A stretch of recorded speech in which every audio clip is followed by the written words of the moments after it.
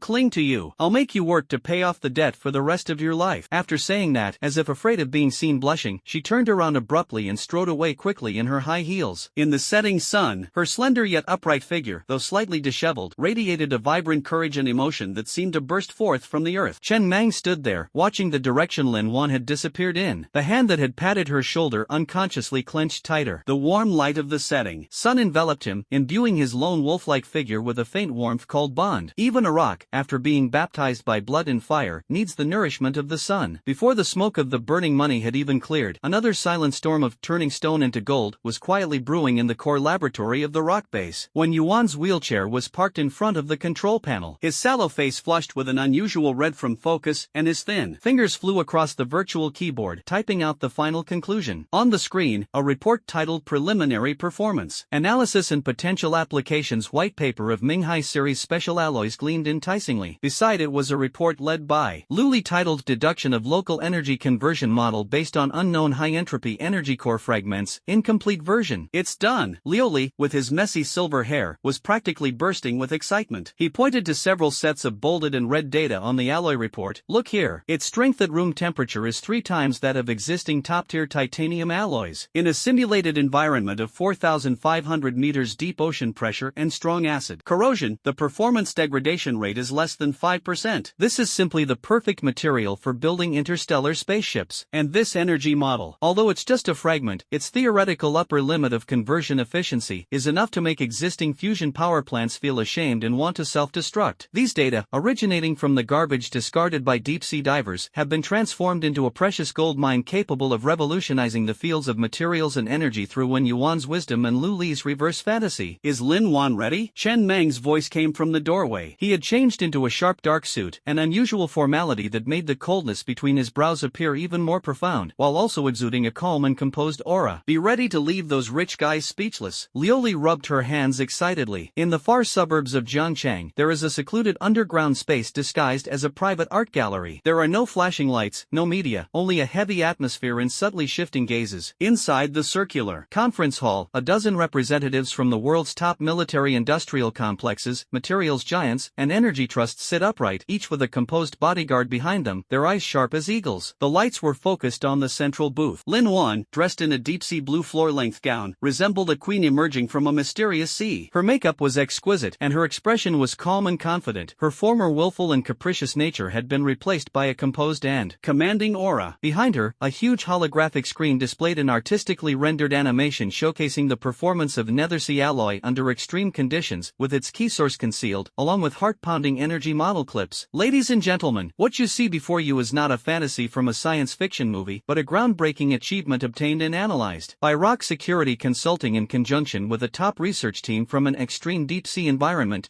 Lin Wan's voice was clear and pleasant, carrying an undeniable authority. Nethersea alloy will redefine the boundaries of deep-sea exploration, aerospace, and even military defense. And this pseudo-energy fragment energy model provides humanity with an unprecedented theoretical path to open the door to efficient and clean energy. Her words were like a boulder thrown into a calm lake, instantly creating ripples. Suppressed gasps and whispers filled the hall. Even the seasoned tycoons, accustomed to grand occasions, could no longer conceal their shock and greed. Based on technological sensitivity and the interests of our partners, this time we are only granting an exclusive production license for Nethersea alloy in the Asia-Pacific region and a non-exclusive research right for psionic model.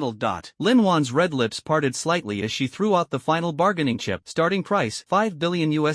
Each bid must be at least 500 million. After a brief silence, the bidding erupted like a volcano. 6 billion, 75 billion, 9 billion, plus a 3% cut of sales revenue over the next 5 years. 12 billion, cash payment. The numbers skyrocketed like wildfire. The air thickened and thickened with the clash of massive capital. Lin Wan stood at the eye of the storm, calmly responding, each virtual hammer drop precisely guiding this war without gunpowder. Ultimately, after several rounds of fierce bidding, a consortium comprised of a long-established European military giant and a materials national team from an East Asian country won the license, a staggering $28 billion plus a 5% cut of Manhwa Alloy's global sales over the next 10 years, a deal poised to reshape the industry. When the virtual gavel finally fell, the venue erupted in applause, more of a shock and a pang of heartache, and Panshire's funds account was instantly injected with a super adrenaline that was almost enough to make your heart race. Meanwhile, in an inconspicuous private tea room in Jiangchang, the aroma of tea wafted through the air, yet the atmosphere was more somber than in the deep sea. Chen Mang and Lin Yu sat facing each other. Chen Mang maintained his upright posture, his eyes calm and collected. Lin Yu had changed out of her Dragon Group uniform into a simple, casual outfit, but the sharpness in her eyes remained. On the table sat an inconspicuous encrypted data disk. I've already reviewed the data, Lin Yu said first, her voice flat. The turbulence model characteristics of throat of the underworld are of extremely important reference value for improving my country's deep sea environment database. The countermeasure principle of Hagil sonar also opens up new avenues for acoustic countermeasures. She paused, then looked directly at Chen Mang. This assignment is quite substantial. Pan Shi has no intention of being an enemy of the nation. Chen Mang's voice was low and firm. No one can bear the consequences of the fragments going out of control. We can share intelligence, we welcome resource sharing as well. But, his gaze was sharp and piercing. Pan Shi's core decisions, especially actions involving the lives of team members and the responsibility of protection, must be under our independent control. This is our bottom line. Lin Yu remained silent for a moment, her fingertips unconsciously tracing the warm teacup. Chen Mang's honesty and steadfastness revealed a man different from the legendary violent tyrant. He was like a lone wolf, with a strong sense of territory, yet steadfast in his belief in protecting his people. The Dragon Group isn't actually a monolithic entity. Lin Yu finally spoke again, lowering her voice. Some in the higher-ups see you as a dangerous item that must be controlled, but others see your value. This data is a good stepping stone. She gently pushed the data disk toward Chen Mang. As a return gift, this briefing on Prometheus Industries' recent unusual cash flow and personnel changes might be helpful to you. Raven seems to have been quiet for too long. She stood up, her gaze complex as she stared at Chen Mang. Chen Mang, remember your promise, cooperate on matters of righteousness. As for bottom lines, the Dragon Group also has its own. I hope we won't reach the point where we have to draw our swords against each other. With that, she turned and left, her figure disappearing behind the screen in the tea room. A tentative step, an exchange, a fragile yet tacit understanding, all quietly reached amidst the aroma of tea. Rock base, rooftop terrace. The boisterous victory celebration had ended. The faint hum of engineers repairing equipment could be heard from below the base. The night sky was clear and bright, with a radiant moon hanging high, casting its cold, silvery light. Lin Wan changed out of the gown symbolizing her queenly attire, donning a simple white silk shirt and trousers, and leaned alone against the railing. The night breeze gently ruffled her long hair, revealing her smooth forehead and elegant neckline. The sharp and assertive demeanor she displayed at the auction was now completely subdued, leaving only a faint weariness after shedding a heavy burden and an unquenchable emotion surging deep within her eyes. I heard steady, familiar footsteps behind me. Lin Wan didn't turn around, but just took a light breath, as if she had made up her mind. Chen Mang. She spoke, her voice exceptionally clear in the quiet night, trembling almost imperceptibly. You know what? Before, I always felt the whole world should revolve around me. I had to get what I liked. I had to trample on the people I didn't like. She laughed self-deprecatingly, the moonlight outlining her gentle profile. Until I met you. This scoundrel of a soldier who popped out of the night market. Her voice gradually lowered, tinged with a wistful reminiscence. Watching you fight tooth and nail with the gang for a girl you'd never met. Watching you struggle in agony from the backlash of your powers. Watching you rise from the brink of despair time and time again, risking your life to protect those you cared about. She turned around and finally faced Chen Mang directly. In the moonlight, her eyes shone brightly, filled with complex emotions, lingering fear, heartache, admiration, and the burning passion and openness of someone emerging from their cocoon. When I mortgaged the Lin family property, were I scared? Terrified. Not because I was afraid of losing the money, but because I was afraid you would never come back. Her voice choked slightly, but she stubbornly looked up, refusing to let the tears fall. When I saw that Abyss Explorer return wounded, I realized that the most willful and reckless thing I, Lin Wan, had ever done in my life was not extravagance, not falling out with my family. She took a step forward, closing the distance between herself and Chen Mang, the only separation between them being the cool moonlight and the night breeze. She looked up, meeting Chen Mang's deep, dark eyes, her words clear and resolute. Yes, I've fallen for you, you reckless bastard. Chen Mang, I don't want to be just your investor anymore. I want to be someone who can stand by your side and face the storms with you. All pretense, all pride, all insincerity, at this moment, she tore them to shreds with her own hands. Only her most sincere and fervent feelings remained, laid bare before Chen Mang. The night breeze seemed to stand still, and the gentle moonlight enveloped the two figures on the rooftop. Chen Mang remained silent. His tall figure cast a long shadow in the moonlight. He gazed at Lin Wan, at the tears glistening in her eyes and her fearless courage, seeing her strip away all her protective shell, revealing a sincere and resolute heart. Scenes from the past flashed through his mind, her arrogant provocation, her fearless aid, her dazzling brilliance at the auction, and now, under the moonlight, her resolute determination to gamble everything. Time seemed to stand still for a long time. Chen Mang suddenly moved. He didn't speak, but simply reached out his hand. That blood wolf hand, hand, which had once snapped an enemy's neck and shattered bulletproof glass, now held Lin Wan's slightly trembling, cool hand with an almost clumsy gentleness. The warmth and strength emanating from her palm instantly shattered Lin Wan's composure. Tears finally welled up in her eyes, yet tinged with a smile. She gripped that large hand tightly, as if grasping the entire world within her. The moonlight silently witnessed the melting of the Rock Lord's cold outer shell. The flame, named Lin Wan, quietly melted away a hard corner of him. The barrier of emotion collapsed in this tranquil night, forged in blood and fire, revealing a soft yet resilient core. Money, like a surging tide, instantly submerged the once strapped shoreline of Panshur. The enormous sum of $28 billion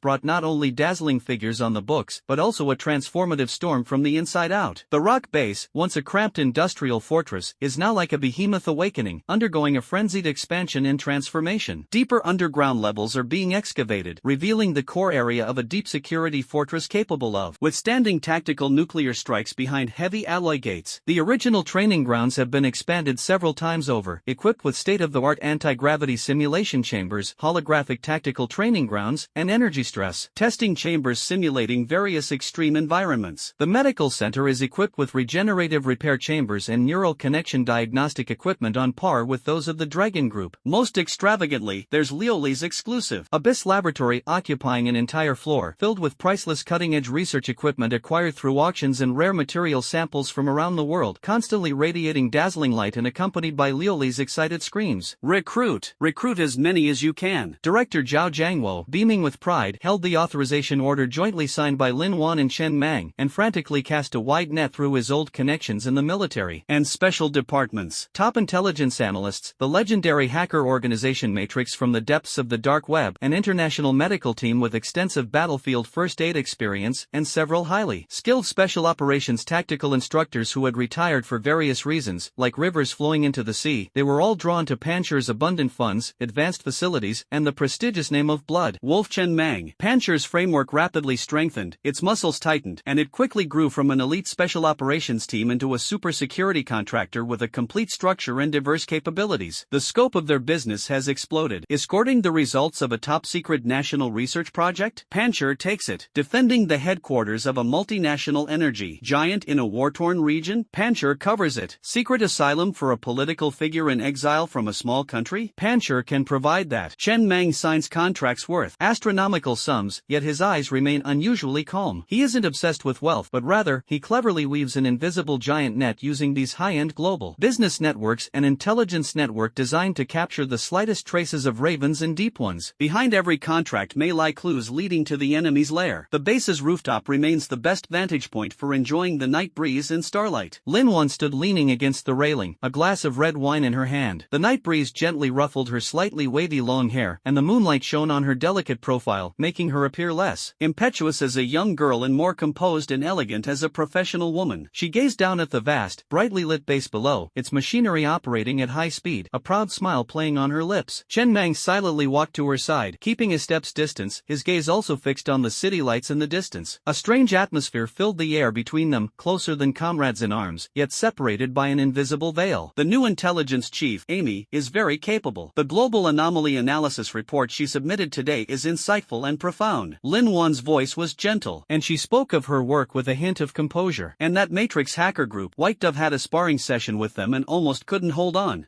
Chen Mang responded softly, his voice steady. He was well aware of the changes at the base and could see Lin Wan's exceptional management skills and increasingly mature aura displayed during this process. The queenly demeanor she exuded at the auction had now transformed into a quiet, pervasive leadership charm. A moment of silence followed, and a cool breeze carried the scent of the evening. Lin Wan turned her head slightly, looking at Chen Mang's cold profile, and said softly, "This afternoon, at the Lin Group board meeting, a few old guys were again making sarcastic remarks implying that Panshur's expansion was too fast and its foundation was unstable." She paused, her tone carrying a hint of playfulness. "I told them that Panshur's chief instructor could dismantle their bulletproof car with his bare hands." Chen Mang's lips twitched slightly, but the movement was fleeting. He naturally understood the pressure Lin Wan was under within the group, and he was also aware of the underhanded tactics employed by those senior directors. Just yesterday, the private investigators sent by those directors to investigate Panshur's background, along with their equipment, were all dumped by a mysterious person at a suburban waste disposal plant, along with an anonymous letter that exposed their respective illicit income. He didn't tell Lin Wan, nor did he need to. Sometimes, protection only requires striking from the shadows. Next time, time, don't waste your time talking to them. Chen Mang finally spoke, his voice flat and emotionless. It's a waste of time. Lin Wan smiled, a smile especially captivating in the moonlight. She understood his unspoken message. With him around, those clowns were nothing to fear. She raised her glass, took a small sip, neither pressing for answers nor moving any closer. She knew the hurdle in his heart, the defense line built from smoke, blood, and loss. She was willing to wait, in her own way, standing where he could see her, to tell him, I'm here, I'm fine, I won't be a burden to you. Inside the newly built combat training room at the base, Su Xiaoyu's slightly strained shouts could be heard. Lei Pao stood before her like a solid wall, patiently correcting her basic fighting stance. Little fish, keep your stance steady, keep your waist low, twist your waist and thrust your shoulder when you punch. Yes, just like that. Again. Su Xiaoyu's cheeks were flushed red, and fine beads of sweat appeared on her forehead, but her eyes were unusually focused. After experiencing several crises and a period of peaceful recuperation, the gloom in her mind seemed to be gradually dissipating, and her pale face regained its rosy hue. Under the guidance of Lei Pao, her honest and reliable guardian, she began to learn basic combat techniques, strengthening her physique and seemingly regaining control over her own power. Pao GE, I think. After a practice session, Su Xiaoyu suddenly stopped and looked towards the training room door with a somewhat confused expression. Outside, Dr. Qin seems a little sad. Lei Pao paused, looking towards the doorway. A few seconds later, Qin Wei appeared, holding a medical report, her brow furrowed, as if she had encountered a difficult problem. She hadn't even come in, nor had she made a sound. Lei Pao looked at Su Xiaoyu in surprise. Xiaoyu, how did you know Dr. Qin was sad? And how did you know she was coming? Su Xiaoyu herself was also a little confused, and replied softly, I can't really explain it, it's just that just now I felt a cold, unhappy feeling, drifting over from that direction. She pointed in the direction Qin Wei came from. A faint perception of the spiritual imprint. In a safe and stable environment, Su Xiaoyu's potential, acting as the key, is quietly sprouting. Lin Yu sent an encrypted communication request. Chen Mang answered. Chen Mang, Raven has been active in Southeast Asia recently, and its targets may be related to the Marine Environmental Monitoring Network. The biochemical data of the deep diver fish slave that we shared is of great value for biological defense research. Lin Yu's voice was still formulaic, but less cold than usual. In addition, based on considerations of technical exchange and security cooperation between the two sides, the Dragon Group headquarters has decided to send a senior technical advisor, Professor Deng Qiming, to the Panshur base for a 3-month academic exchange and project observation. He will arrive tomorrow. Observation? Chen Mang's eyes turned cold, clearly seeing that this was nothing more than planting spies. This is the order from higher-ups. Lin Yu's tone was a mix of helplessness and firmness. Professor Deng is a leading figure in the field of military electronics. He's ostensibly here to learn from your advanced experience in sonar countermeasures and energy detection. We hope that Panshur will cooperate. She particularly emphasized ostensibly and cooperate. Chen Mang was silent for a few seconds, then tapped his fingertips lightly on the table. Okay, but the activity area must be limited to the designated communication area. The core area is off limits to visitors. The secrets of Panshur belong only to Panshur. This was his bottom line. Lin Yu seemed to have expected this, and remained silent for a moment before saying, I will pass it on. I hope we can cooperate successfully. The communication then ended. New points of friction have been quietly sown. The Dragon Group's observers are like a Damocles sword hanging over their heads, constantly threatening them. Boss, emergency. Old Ghost's hoarse and solemn voice broke the silence of the command room. On the Ghost Network main screen in front of him, countless data streams rolled wildly, eventually locking onto several complexly disguised but forcibly stripped away funding links. Prometheus Industries. Through 17 offshore shell companies, they've injected over $3 billion into the East Asia Water Consortium. And this consortium just won the contract for the entire city's water supply system upgrade and seawater desalination project for the next 5 years in Binhai City. Old Ghost pointed at the massive Binhai water supply network map on the screen, his voice trembling. Raven, they want to repeat their old tricks. Their target is very likely the lives of millions of people in Binhai City. Binhai City, a major coastal megacity. What if its water supply system is contaminated by Raven's logic bombs and neurotoxins? At that moment, Lily rushed into the command room like a cat whose tail had been stepped on, clutching a data tablet, her face pale. Boss, something's happened. I performed deep fragment recovery on the batch of deep-sea data canisters we brought back and found a deleted background log. During the production process of the Nethersea alloy that was auctioned off, the deep-seas added an extremely special bioactive marker based on deep-sea archaea. It's harmless, but it continuously releases a unique energy signal that can only be tracked by specific deep-sea equipment. We